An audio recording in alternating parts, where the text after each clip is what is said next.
Chapter 16. They had done it. They had done it at last. The room they were standing in was long-shaped and softly lit. The telescreen was dimmed to a low murmur. The richness of the dark blue carpet gave one the impression of treading on velvet. At the far end of the room, O'Brien was sitting at a table under a green-shaded lamp with a mass of papers on either side of him. He had not bothered to look up when the servant showed Julia and Winston in. Winston's heart was thumping so hard that he doubted whether he would be able to speak. They had done it. They had done it at last, was all he could think. It had been a rash act to come here at all, and sheer folly to arrive together, though it was true that they had come by different routes and only met on O'Brien's doorstep. But merely to walk into such a place needed an effort of the nerve. It was only on very rare occasions that one saw inside the dwelling places of the inner party or even penetrated into the quarter of the town where they lived. The whole atmosphere of the huge block of flats, the richness and spaciousness of everything, the unfamiliar smells of good food and good tobacco, the silent and incredibly rapid lifts sliding up and down, the white-jacketed servants hurrying to and fro. Everything was intimidating. Although he had a good pretext for coming here, he was haunted at every step by the fear that a black-uniformed guard would suddenly appear from round the corner, demand his papers, and order him to get out. O'Brien's servant, however, had admitted the two of them without demur. He was a small, dark-haired man in a white jacket with a diamond-shaped, completely expressionless face which might have been that of a Chinese.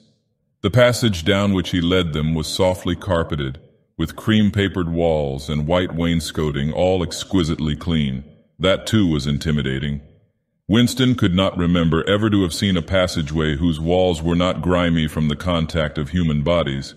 O'Brien had a slip of paper between his fingers and seemed to be studying it intently. His heavy face, bent down so that one could see the line of the nose, looked both formidable and intelligent. For perhaps 20 seconds he sat without stirring. Then he pulled the speak right towards him and rapped out a message in the hybrid jargon of the ministries. Items 1,5,7 approved full-wise, stop suggestion, contained. Item 6, double plus ridiculous virgin crime, think cancel. Stop unproceed construction-wise, anti-getting plus full estimates machinery overhead, stop end message.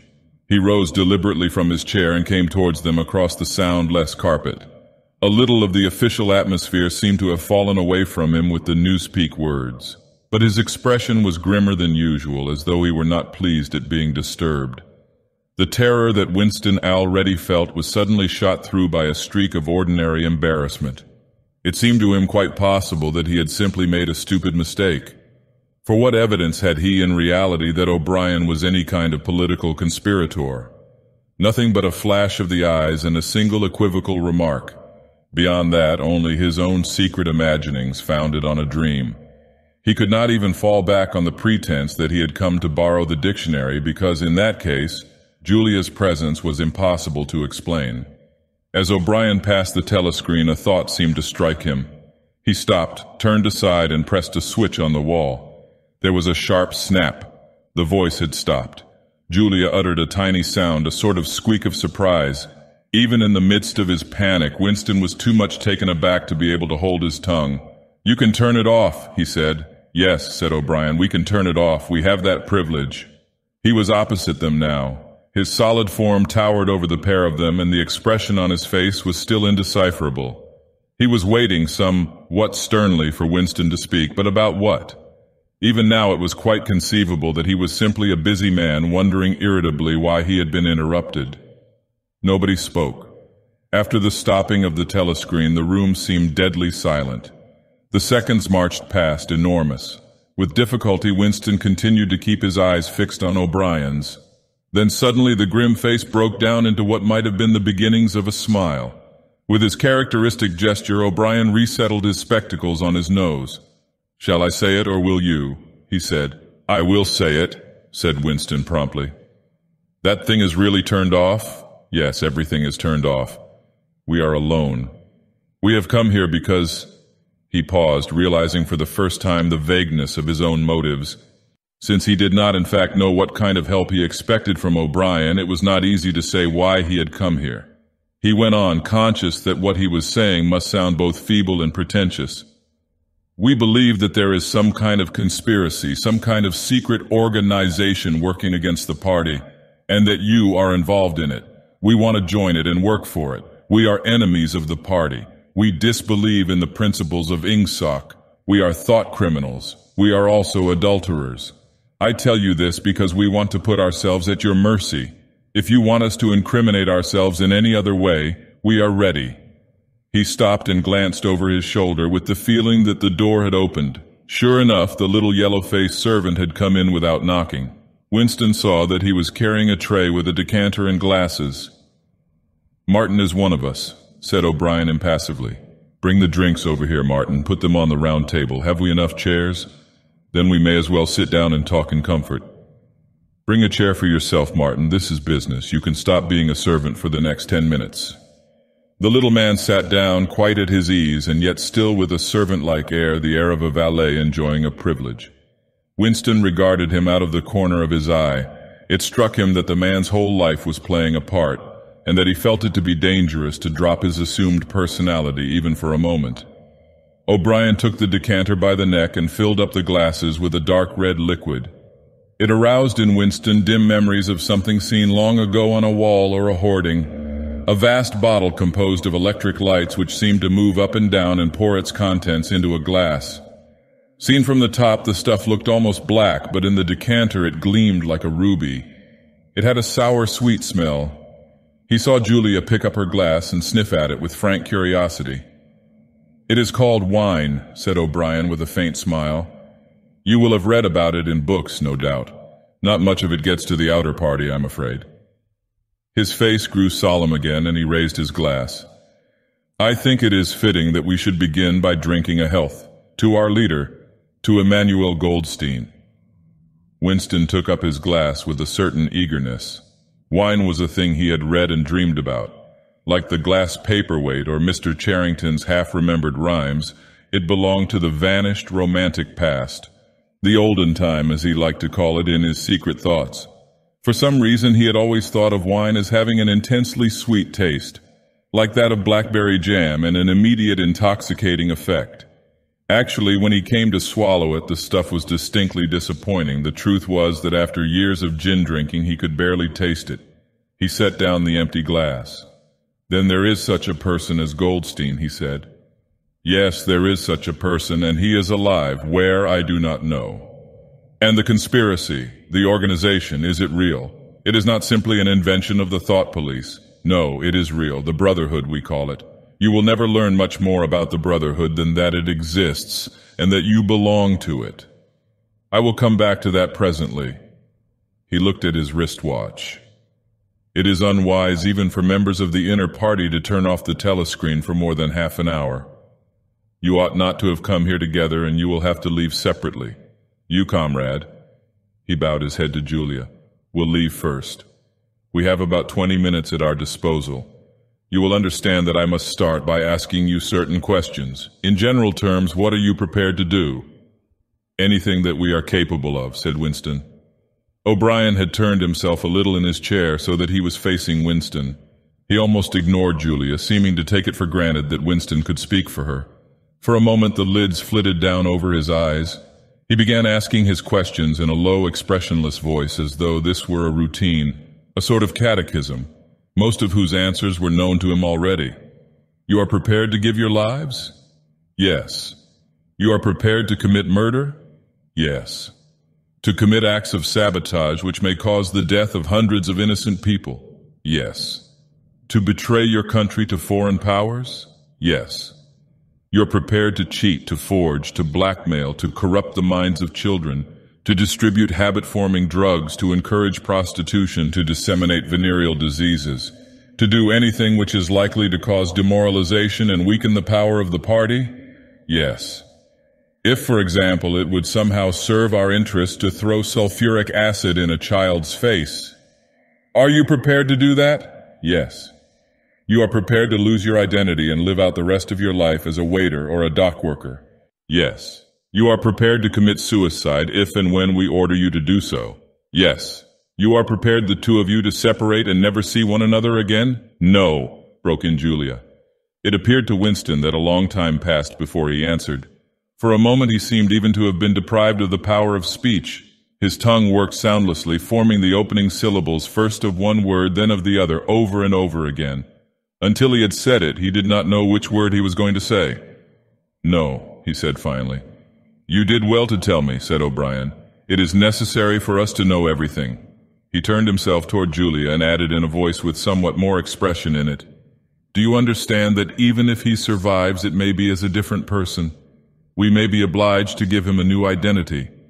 His face, his movements, the shape of his hands, the color of his hair, even his voice would be different. And you yourself might have become a different person.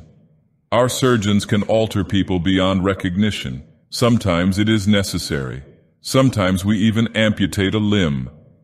Winston could not help snatching another sidelong glance at Martin's Mongolian face.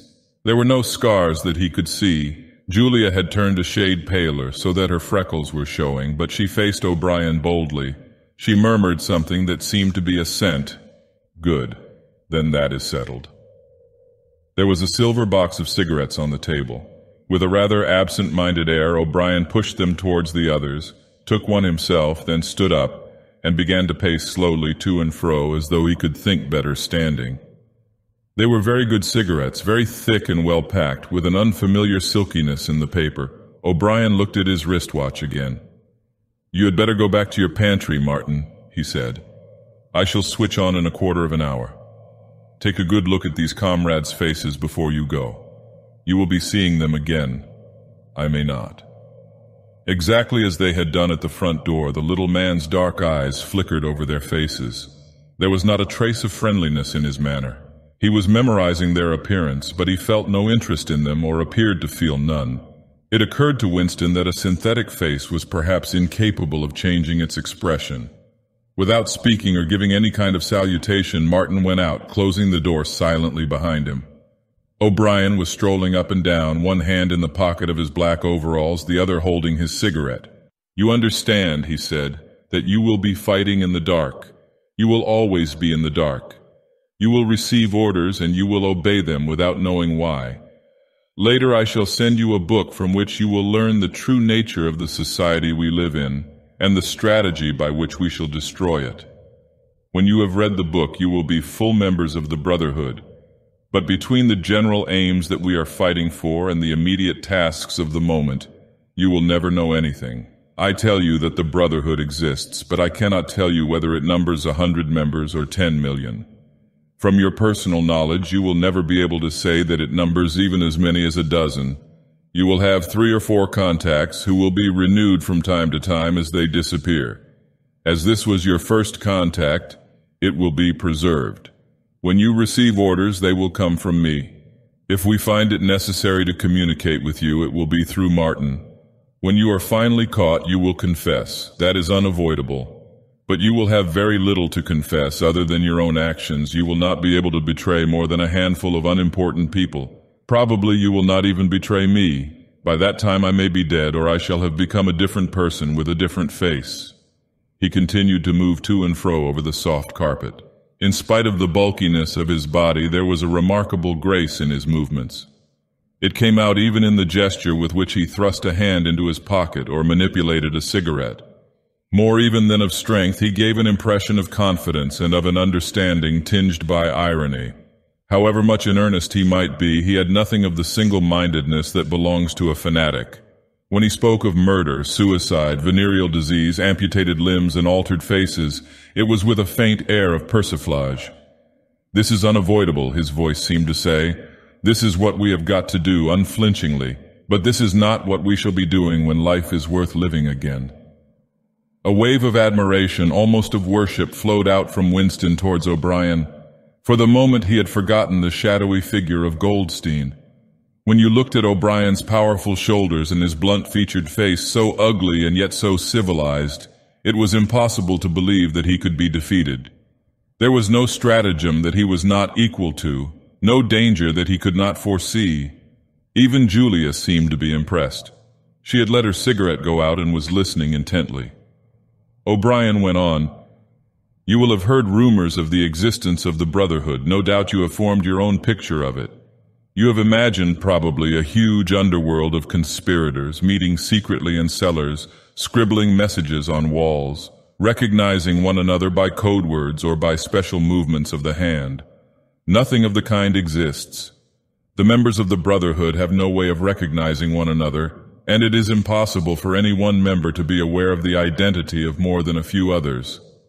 Goldstein himself, if he fell into the hands of the thought police, could not give them a complete list of members or any information that would lead them to a complete list. No such list exists. The Brotherhood cannot be wiped out because it is not an organization in the ordinary sense. Nothing holds it together except an idea which is indestructible. You will never have anything to sustain you except the idea. You will get no comradeship and no encouragement. When finally you are caught, you will get no help. We never help our members. At most, when it is absolutely necessary that someone should be silenced, we are occasionally able to smuggle a razor blade into a prisoner's cell. You will have to get used to living without results and without hope. You will work for a while, you will be caught, you will confess, and then you will die. Those are the only results that you will ever see. There is no possibility that any perceptible change will happen within our own lifetime. We are the dead. Our only true life is in the future. We shall take part in it as handfuls of dust and splinters of bone. But how far away that future may be, there is no knowing. It might be 1,000 years. At present, nothing is possible except to extend the area of sanity little by little. We cannot act collectively. We can only spread our knowledge outwards from individual to individual, generation after generation. In the face of the thought police, there is no other way. He halted and looked for the third time at his wristwatch. "It is almost time for you to leave, comrade," he said to Julia. "Wait, the decanter is still half full." He filled the glasses and raised his own glass by the stem. "What shall it be this time?" he said, still with the same faint suggestion of irony. "To the confusion of the thought police, to the death of Big Brother, to humanity, to the future, to the past," said Winston. "The past is more important," agreed O'Brien gravely. They emptied their glasses, and a moment later Julia stood up to go. O'Brien took a small box from the top of a cabinet and handed her a flat white tablet which he told her to place on her tongue. It was important, he said, not to go out smelling of wine. The lift attendants were very observant. As soon as the door had shut behind her, he appeared to forget her existence. He took another pace or two up and down, then stopped. "There are details to be settled," he said. "I assume that you have a hiding place of some kind?" Winston explained about the room over Mr. Charrington's shop. "That will do for the moment. Later we will arrange something else for you. It is important to change one's hiding place frequently. Meanwhile, I shall send you a copy of the book." Even O'Brien, Winston noticed, seemed to pronounce the words as though they were in italics. "Goldstein's book, you understand, as soon as possible. It may be some days before I can get hold of one. There are not many in existence, as you can imagine. The thought police hunt them down and destroy them almost as fast as we can produce them. It makes very little difference. The book is indestructible. If the last copy were gone, we could reproduce it almost word for word. Do you carry a briefcase to work with you?" he added. "As a rule, yes." "What is it like?" "Black, very shabby, with 2 straps." "Black, 2 straps, very shabby. Good. One day in the fairly near future, I cannot give a date, one of the messages among your morning's work will contain a misprinted word and you will have to ask for a repeat. On the following day you will go to work without your briefcase. At some time during the day in the street, a man will touch you on the arm and say, 'I think you have dropped your briefcase.' The one he gives you will contain a copy of Goldstein's book. You will return it within 14 days. They were silent for a moment. "There are a couple of minutes before you need go," said O'Brien. "We shall meet again, if we do meet again." Winston looked up at him. "In the place where there is no darkness?" he said hesitantly.